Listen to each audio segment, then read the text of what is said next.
Hi Kristen, this is Veronica Decker. I did my lesson using Pebble Go with my class.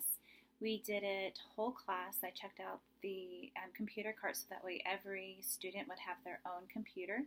And so we have used Pebble Go before, like when we did our PBL project on animal life cycles, but that was very specific and just for a short amount of time. And so I wanted to be sure that students fully understood how to use Pebble Go and all of the tools that they actually offered. And I found that I myself didn't know all of the tools that was there on that site. So we started with going onto the site, which of course that comes with some challenges as well, with like that spinning, which my kids call the spinning wheel of doom, where the computer just keeps spinning and spinning and spinning. So that has caused a little bit of trouble with everyone being at the same place at the same time. But I thought for this lesson it would be best that everyone had their own device, and so then we can go step by step through it with everyone doing it and not just those that would take over or take charge. And so we checked out different things together and walked through the site together, and just kind of raising their hand when they saw something new and kind of expanded on it. So like there was of course the article, and then the little thing they could click for it to read to them, which they really liked. There were like activities and video clips and pictures. Those are the kinds of things that we have seen before. But then when we were investigating even more, we found, of course, games, but come to find out those games all do relate to the topic, which is great to see. There was also related articles that they could click on and read and give them more information. And then there was a neat question of the day. So for each subject area, which there was like animals, geography, social studies, biographies, and I'm going to say science. There is a question of the day, but related to that content area, which is really cool. And then also after that question of the day, it calculated it and showed the percentages of how everyone else had voted for that. So that was really neat.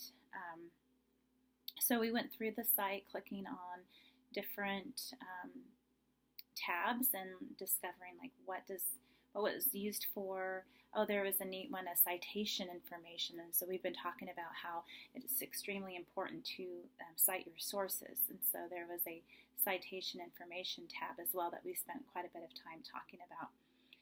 This fits into the SAMR model. There was the knowledge part where they understood and were learning.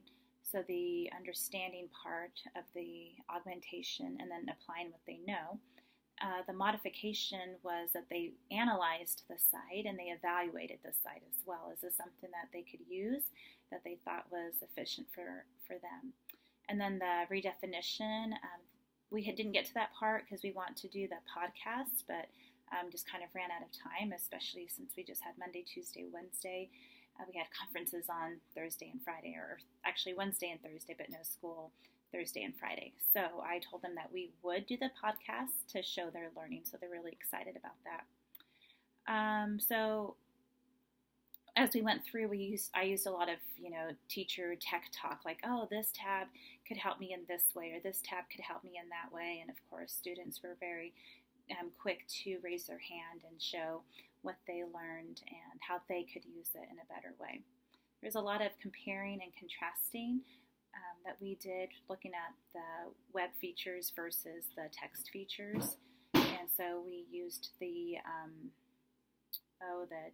chart and wrote some of those things that we noticed. What's the differences down? And I thought this would be better as a small group lesson instead of a whole group lesson. It's really hard to keep everyone on the same page at the same time as we went through. And so the next part I will be doing in a small group with their reading groups. And that way I get all of the students' input and not just those that are very quick to raise their hand and very vocal to share. How would I do this differently? I think I would make it into a fun scavenger hunt instead of us just walking through a site.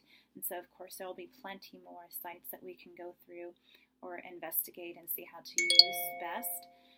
But I think I would do it in a scavenger hunt. So maybe have the different pictures or the icons of what is on that site, and then they can hunt for it and then write down their description and what is that tab used for, or what did they learn.